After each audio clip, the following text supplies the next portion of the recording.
Hello everyone, मैं प्रीति बंसल आज 5th class को हिंदी रीडर पढ़ाऊंगी। बुक का नाम है पंखुड़ी, जिसका फर्स्ट चैप्टर है प्रकृति का सार।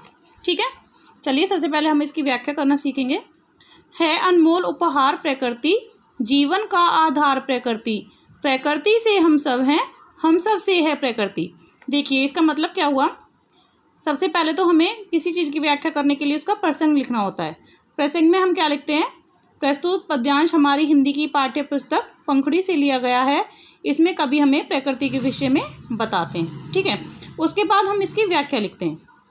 व्याख्या में क्या लिखेंगे?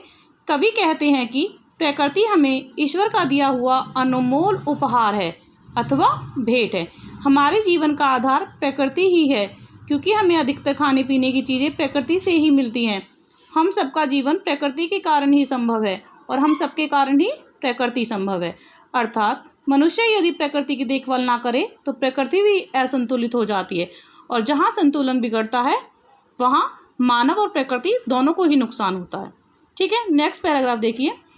रंगों का संसार प्रकृति, भंवरों का गुंजार प्रकृति, कहीं पुष्प कहीं इंद्रधनुष, झरने की झनकार प्रकृति।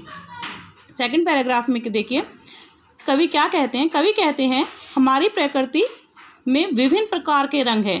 रंगों का संसार प्रकृति, भंवरों का गुंजार प्रकृति, कहीं हमें भंवरों की गुनगुन की आवाज़ सुनाई देती है, कहीं पुष्प कहीं इंद्रधनुष, झरने की झनकार प्रकृति, कहीं फूल नजर आते हैं, कहीं इंद्रधनुष दिखाई देता है, और कहीं हमें झरने की झंझन मतलब झरने की चलने की आवाज़ आती है।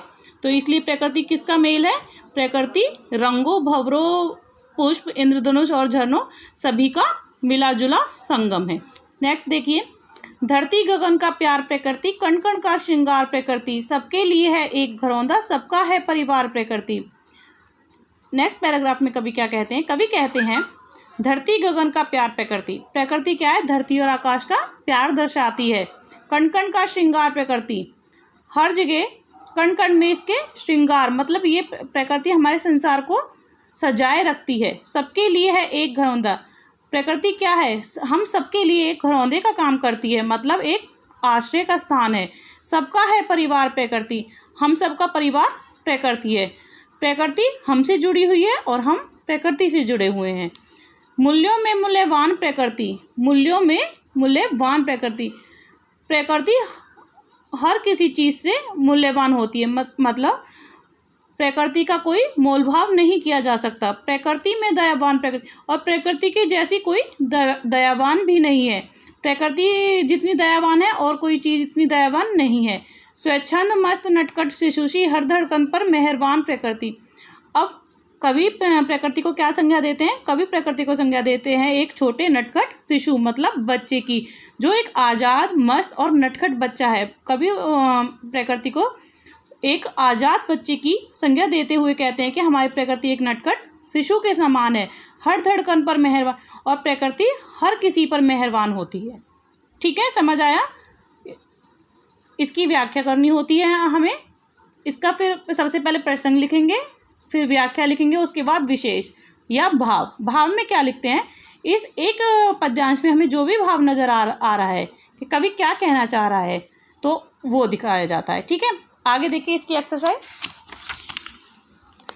फर्स्ट ऑफ ऑल आपको नोटबुक में शब्दार्थ करने हैं। ठीक है, देन क्वेश्चन आंसर, उसके बाद है स्टेंजा को पूरा करना है, then tick the correct answer. ये आपके काल बताने हैं, समानार्थी शब्द पे टिक का निशान लगाना है। ठीक है, और एक मैं आपको देने वाली हूँ सरलार्थ। ये सरलार्थ आपको नोटबुक में करने हैं।